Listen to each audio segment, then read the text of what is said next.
पराशर ऋषि कहते हैं वक्री ग्रह उच्च ग्रह के समान अच्छे रिजल्ट देता है। वक्री शनि मत का होने का मतलब यह है कि जो लोग अपने काम से भटक गए हैं, जिन लोगों ने अपने काम को छोड़ दिया है, अब ये वक्री शनि उनको ये सलाह दे रहा है कि आप अपने अधूरे कामों को निपटा लें। यानी पुरानी की गई मेहनत इस समय में रिजल्ट लेकर आएगी।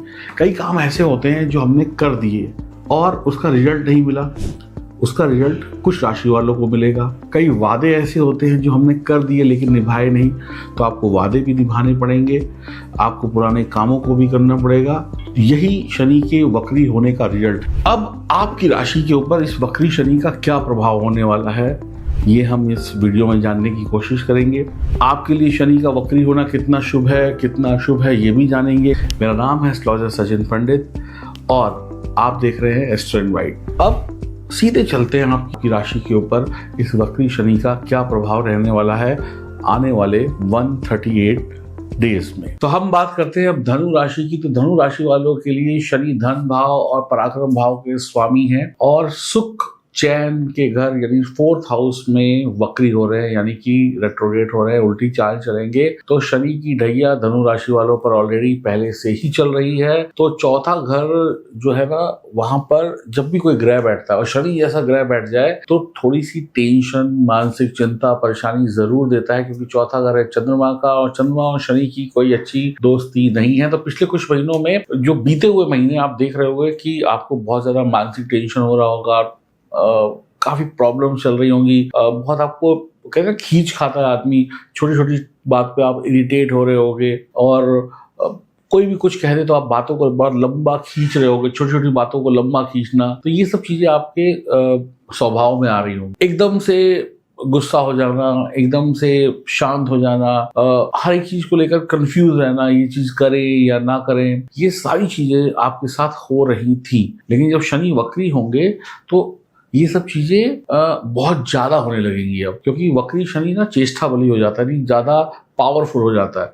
तो अब आप पहले से ज्यादा कंफ्यूज होने लगोगे। अब जब कंफ्यूजन बढ़ेगा हर एक चीज में, तो आपकी जो फैमिली लाइफ है ना, वो डिस्टर्ब हो जाएगी। फैमिली लाइफ में लड़ाई झगड़े हो जाएंगे, मियाँ बीवी की लड़ाई, घर में मम्मी से लड़ाई, पापा से लड़ाई, भाई बहन से लड़ाई, या कुछ भी घरेलू इश्यूज जो है वो काफी ज्यादा बढ़ जाएंगे। आप ऐसा कह लो कि घर की बातें घर से बाहर भी जाने लगेंगी। ये सब आपके लिए और ज्यादा आपको इरिटेट करेगा। जो परेशानियां है ना, वो आपके घर से ही शुरू होंगी। आपके घर की बातें ही आपके लिए टेंशन क्रिएट करेंगी और इससे मन मुटाव बढ़ेगा। आप घर पे आप सही से नहीं होगे तो ऑफिस में भी सही परफॉर्म नहीं करोगे। पारिवारिक जो झंझट है, फैमिली डिस्प्यूट्स खुलकर सामने आएंगे, जिसकी वजह से आप जॉब या बिजनेस जो भी करते हो, स्टूडेंट है, पढ़ाई करते हो, तो वो डिस्टर्ब रहने वाला है। शनि जब रेवती नक्षत्र में गोचर करेंगे तब आपको थोड़ा रिजल्ट बढ़िया मिलेगा। और रेवती नक्षत्र में कब करेंगे तो शुरुआत का इंट्रो आपको ध्यान से देख लेना, उसमें मैंने बताया है कि रेवती नक्षत्र में शनि कब होंगे। तो शनि आपके को ताकत दे देंगे जब शनि रेवती नक्षत्र में जाएंगे, तो थोड़ी चालाकी दे देंगे। तो आपको थोड़ा स्मार्ट बनना पड़ेगा, अपनी प्रॉब्लम्स को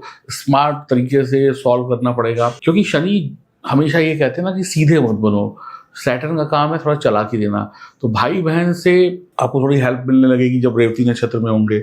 शनि जब रेवती नक्षत्र में होंगे तो आप कुछ नया करने की कोशिश करेंगे, कुछ सीखने की कोशिश करेंगे। कोई पुराना पेंडिंग वर्क था जो आपने अधूरा छोड़ दिया था कुछ महीनों पहले या कुछ दिनों पहले, अब उस पेंडिंग वर्क को पूरा करने के लिए आप फिर से कहेंगे चलो इसको शुरू करते हैं, इसको पूरा कर लेते हैं। या फिर किसी पेंडिंग काम को पूरा करने के लिए आप ट्रैवल कर सकते हो। तो लंबे वक्त के लिए ट्रैवल यहाँ पर दिखाई पड़ता है, तो आप काम की वजह से बाहर जा सकते हो। तो इस ड्यूरेशन में वर्कलोड भी काफी बढ़ने वाला है। शनि की ढैया की वजह से जो आपको ना क्या कहते हैं, प्रॉब्लम्स और टेंशन ज्यादा होगी, उसके बाद काम बनेगा।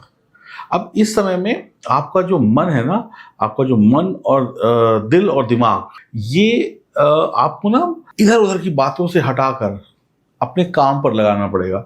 क्योंकि जब शनि रेट्रोग्रेड होता है ना, तो आलस पैदा करता है। तो इस समय में शनि आपको आलसी भी बनाएगा। तो अगर आप अपने दिमाग को इधर उधर भटकाएंगे तो आप कहेंगे कल कर लेंगे, चलो यार पहले भी सोचा था, अधूरा छोड़ दिया, अब दोबारा क्यों करना। और ये आपकी सबसे बड़ी कमजोरी होगी कि आप कामों को और डिले करते चले जाओगे। किसी से कोई वादा किया है तो वो भी निभाना है, कोई अधूरा पेंडिंग वर्क है तो वो भी निभाना है। गुरु अष्टम में होंगे तो सेहत को लेकर लापरवाही बिल्कुल नहीं करनी है। सेहत खराब हो सकती है, उल्टा सीधा खाएंगे, परेशान हो जाएंगे।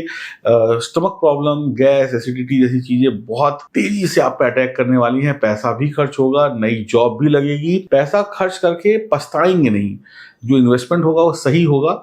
जॉब में नई जिम्मेदारी के साथ में आपकी सैलरी बढ़ सकती है, प्रमोशन हो सकती है, लेकिन जिम्मेदारी के साथ वर्कलोड भी बहुत ज़्यादा बढ़ेगा।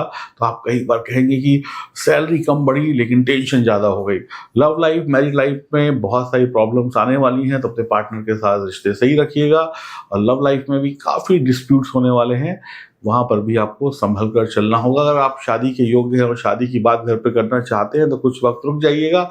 हो सकता है आपकी बात घर वाले समझ ना पाएं और फिर आपको निराशा हो, और कुछ बातों को लेकर, इन्हीं सब बातों को लेकर घर में प्रॉब्लम्स भी खड़ी हो सकती हैं। शनि जो है ना बहुत स्लो ग्रह हैं। शनि बहुत धीरे धीरे चलते हैं, और शनि जो वक्री होते हैं तो आपके अंदर आलस को इतना बढ़ा देंगे कि आप हाथ पे हाथ रखकर बैठे रहेंगे।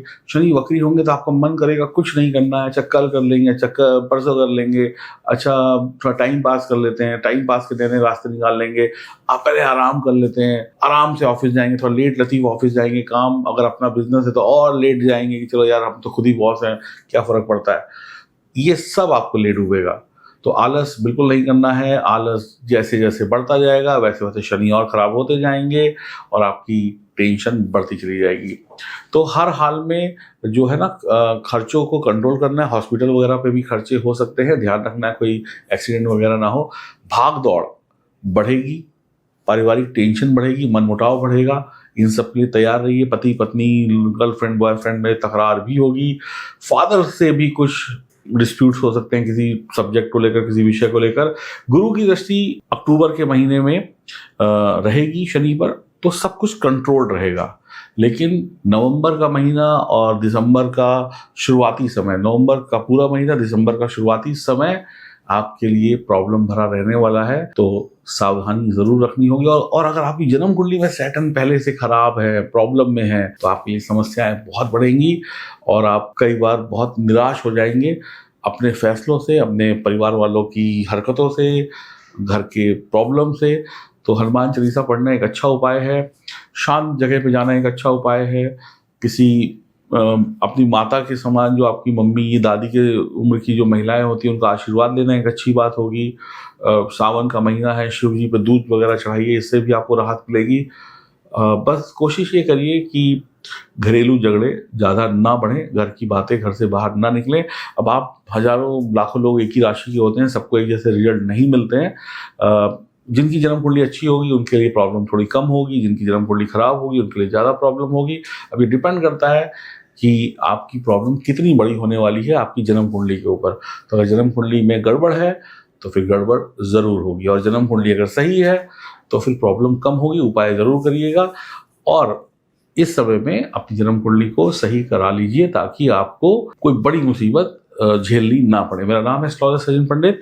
अगर आप चाहते हैं कि आपको प्रॉब्लम कम हो तो उपाय भी करिए, जन्म कुंडली को सही भी कराइए, और अगर कोई प्रॉब्लम है तो आप मुझे कमेंट बॉक्स में बता सकते हैं। कोशिश करेंगे आपके सभी सवालों का जवाब देने की। राधे राधे।